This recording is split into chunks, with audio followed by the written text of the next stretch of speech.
गजाननं भूतगणादिसेवितं कपित्थजम्बूफलचारुभक्षणम् उमासुतं शोकविनाशकारकं नमामि विघ्नेश्वरपादपङ्कजम्। करवा चौथ का जो मूल नाम है वो है आपका कर्क चतुर्थी। अपभ्रंश होकर इसको लोग करवा चौथ के नाम से जानते हैं। पत्नियां जो हैं अपने पतियों के कल्याण के लिए ये व्रत करती हैं।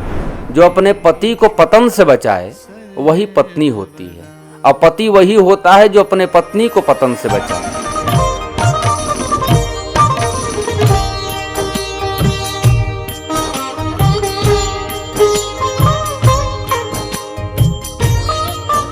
नमस्कार, मैं हूँ पीएम बदा तिवारी और आप देख रहे हैं तिलक पत्रिका। कार्तिक मास की कृष्ण पक्ष की चतुर्थी को करवा चौथ के नाम से जाना जाता है। इस दिन सुहागिन महिलाएं अपनी पति की उम्र लंबी करने के लिए निर्जला व्रत करती हैं। इस बार कब है करवा चौथ जानते हैं। अभी हमारे साथ कथावाचक आशुतोष तिवारी जी जुड़ चुके हैं, जिनसे हम बातचीत करेंगे और जानेंगे करवा चौथ हम क्यों मनाते हैं और क्या है पूजा विधि। गजाननं भूतगणादिसेवितं कपित्थजम्बूफलचारुभक्षणम् उमासुतं शोकविनाशकारकं नमामि विघ्नेश्वरपादपङ्कजम्। करवा चौथ का जो मूल नाम है वो है आपका कर्क चतुर्थी। अपभ्रंश होकर इसको लोग करवा चौथ के नाम से जानते हैं।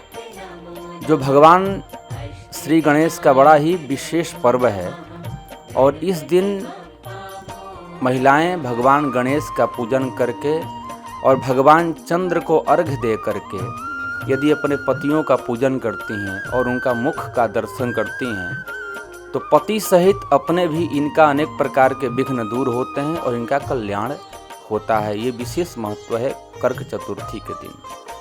और इस बार जो कर्क चतुर्थी है हमारे पंचांग के अनुसार ये कार्तिक कृष्ण पक्ष 20 तारीख को है, 20 तारीख को है। और इसका विशेष जो है वो शुभ दिन है रात्रि में 7:40 पर 7:40 पर शाम को भगवान चंद्र का उदय होगा। उस समय यदि माताएं अपने भगवान श्री गणेश का पूजन करके और भगवान श्री गणेश का वंदन करके और उनको विशेष रूप से दूर्वा चढ़ा करके और भगवान चंद्र को यदि दूध का अर्घ दे और पूजन के पश्चात यदि अपने पतियों का दर्शन करे तो निश्चित ही उनका कल्याण माना जाता है। गुरु जी, इसके पीछे पौराणिक कथाएं क्या हैं? हमें क्यों करनी चाहिए करवा चौथ का व्रत? करवा चौथ का विशेष व्रत का महत्व ये है कि अपने पतियों की दीर्घ आयु और लंबी आयु के लिए पत्नियां जो हैं अपने पतियों के कल्याण के लिए ये व्रत करती हैं। कारण ये है कि भगवान जो गणेश हैं वो रिद्धि सिद्धि के पति हैं और समस्त प्रकार के विघ्न को दूर करने वाले हैं और धन धान्य से परिपूर्ण करने वाले हैं। और ये साक्षात जगत जननी माता लक्ष्मी के साथ निवास करते हैं। तो इसका उद्देश्य ये होता है कि हमारे पति जो है निरंतर आगे बढ़ें, उनको किसी प्रकार का विघ्न बाधा न आए, धन ऐश्वर्य संपदा से परिपूर्ण रहें। इस उद्देश्य से और हमारे पति की आयु लंबी हो, इस उद्देश्य से जो माताएं हैं वो अपने पतियों के सौभाग्य की रक्षा है तो ये बड़ा ही अद्भुत व्रत करती हैं।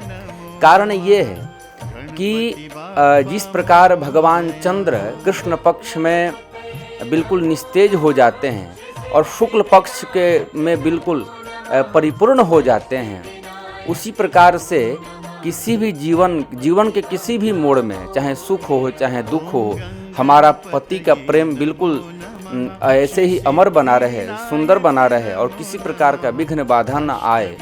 इस व्रत के करने से ये समस्त मनोकामनाएं माताओं के पूर्ण हो जाते हैं। इस दिन जो महिलाएं हैं अपने पति की लंबी उम्र के लिए क्या करें और क्या ना करें? ये बड़ा आपने अच्छा प्रश्न पूछा और बड़ा ही गूढ़ बात है जो आपको हम बता रहे हैं।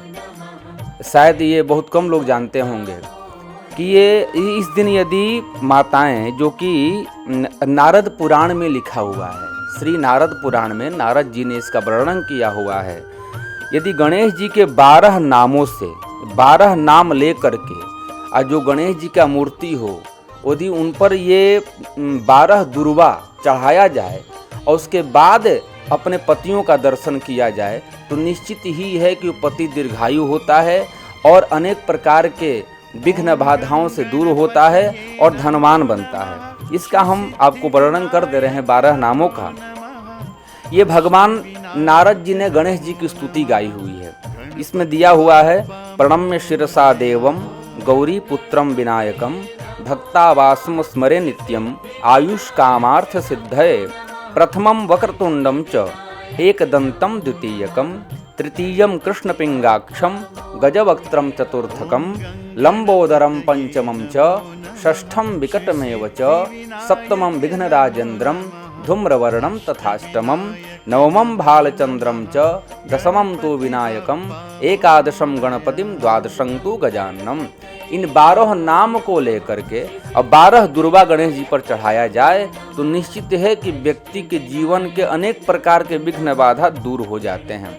आपने नाम जरूर श्रवण किया होगा, हम उसको अलग से बता दे रहे हैं। वक्रतुंड, एकदंत, कृष्णपिंगाक्ष, गजवक्त्र, लंबोदर, विकट, विघ्नराजेंद्र, धूम्रवर्ण, भालचंद्र, विनायक, गणपति और गजानन, ये 12 नाम से 12 दुर्वा चढ़ा करके उसके बाद भगवान गणेश का पूजन करके विधान आपको बता दे रहे हैं। गणेश जी का पूजन करिए, लड्डू का भोग लगाइए, घी का दीपक जलाइए। विशेष रूप से भगवान गणेश को दुर्वा बड़ा प्रिय है तो 12 दुर्वा 12 नाम से चढ़ाइए। और भगवान चंद्र को 7:40 पर शुभ मुहूर्त का आगमन हो रहा है शाम को, यानी 20 तारीख को। तो उस दिन यदि आप भगवान चंद्र को शुद्ध गौ माता के दूध से अर्घ दीजिए और विधि विधान से पूजन करने के पश्चात यदि वो माताएं बहनें अपने पतियों का दर्शन करती हैं तो निश्चित ही है कि उनके पति जो है दीर्घायु होंगे,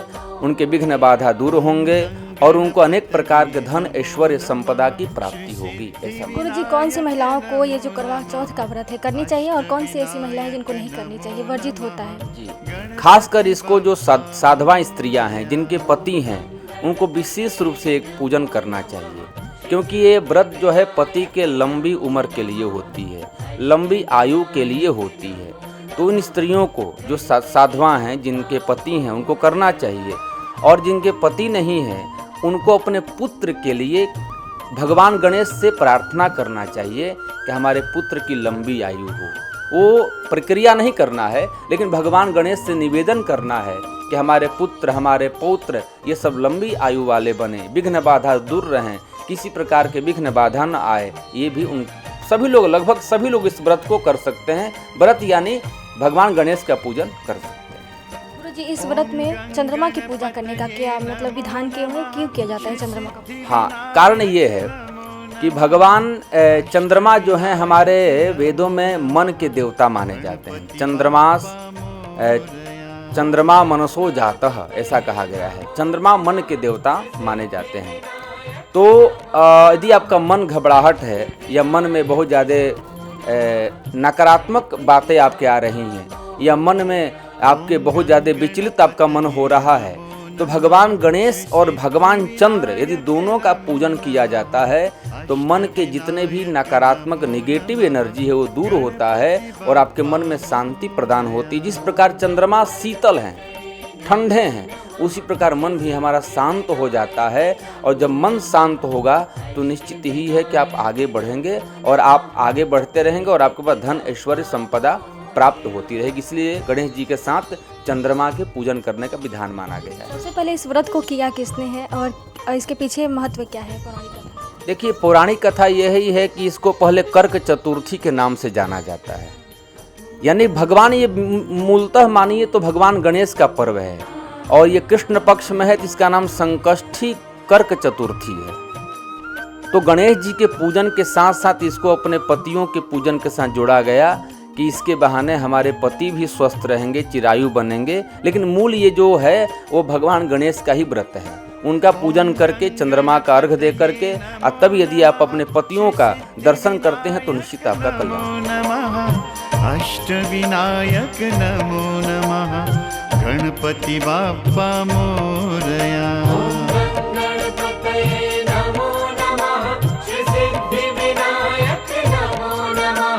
ये व्रत जो है ये पंजाब प्रांत से इसका प्रादुर्भाव हुआ है। वहाँ पर जो महिलाएं हैं इस गणेश चतुर्थी को करवा चौथ के यानी पति के पूजन के रूप में मनाती हैं। हमारा शास्त्र कहता है कि पति और पत्नी का अर्थ क्या होता है। तो जो पत्नी में और पति में जो शब्द बना है ये पारक्षणे धातु है व्याकरण में, यानी पत्नात् त्रायते यह सह यासा पत्नी, जो अपने पति को पतन से बचाए वही पत्नी होती है। और पति वही होता है जो अपने पत्नी को पतन से बचाए, वो पति होता है।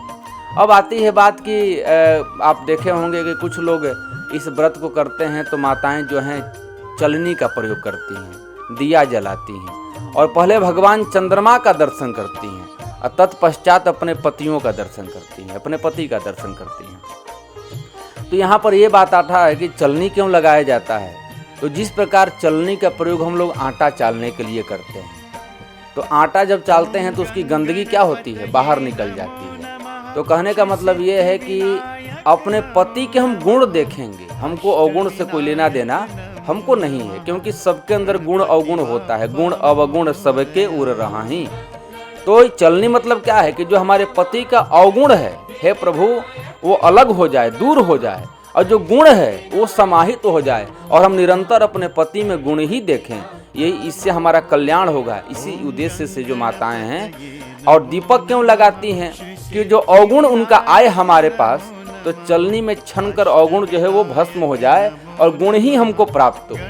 इस उद्देश्य से जो माताएं हैं चलनी का प्रयोग करती हैं। और दूसरा उद्देश्य ये है इस चलनी के प्रयोग में कि हमारे पति के पास सकारात्मक ऊर्जा ज़्यादा जाए, नकारात्मक ऊर्जा बिल्कुल ना जाए, और किसी प्रकार का विघ्न बाधा उनके पास ना जाए। ये चलनी कवच के रूप में काम करता है, यानी क्षण कर जितने विघ्न बाधा हैं सब दूर हो जाएं और जो सुख समृद्धि ऐश्वर्य संपदा है वो हमारे पति को प्राप्त हो। इस उद्देश्य से भी माताएं व्रत ये चलनी का प्रयोग करती हैं। जो महिलाएं बीमार हैं, गर्भवती हैं, तो व्रत कैसे करें, उनको लिए क्या खास तैयारियां क्या हैं? जो महिलाएं बीमार हैं या गर्भवती हैं तो उनके स्थान पर उनके पति भी व्रत रह सकते हैं, क्योंकि इस व्रत को छोड़ना बिल्कुल नहीं है। पति लोग भी अपने जिस प्रकार पत्नी अपने पति के कल्याण हेतु व्रत रहती है, जीवतिया रहती है, जीवपुत्रिका का व्रत, हरितालिका का व्रत, और हमारे सनातन संस्कृति में माताएं और बहनें ही व्रत रहती हैं अपने पतियों के लिए, भाइयों के लिए। कभी पति और भाई के लिए व्रत नहीं बना जो अपने माँ के लिए और अपनी पत्नी के लिए रहे। अगर किसी की पत्नी बीमार हो, अस्वस्थ हो, गर्भवती हो या उस अवस्था में न हो जो पूजा कर सकें, उसके स्थान पर पति लोग भी इस व्रत को कर लें और अपनी पत्नी की सहायता करें पूजन पाठ में, जिससे कि जो अर्धांगिनी शब्द बना है वो परिपूर्ण हो जाए। क्योंकि पति भी धर्म करेगा तो पत्नी को प्राप्त हो जाता है, और पत्नी भी धर्म करती है तो पति को प्राप्त हो जाता है। इसीलिए पति भी उसके स्थान पर कर सकते हैं। और जो कुंवारी कन्याएं हैं वो भी पति के कामना है तो हमको सुयोग्य पति मिले, हमको श्रेष्ठ पति मिले और समृद्ध मिले। उस उद्देश्य से वो कन्याएं भी भगवान गणेश का पूजन जरूर करें, जिससे उनके जीवन में एक सुयोग्य पति की प्राप्ति भी इससे हो जाए।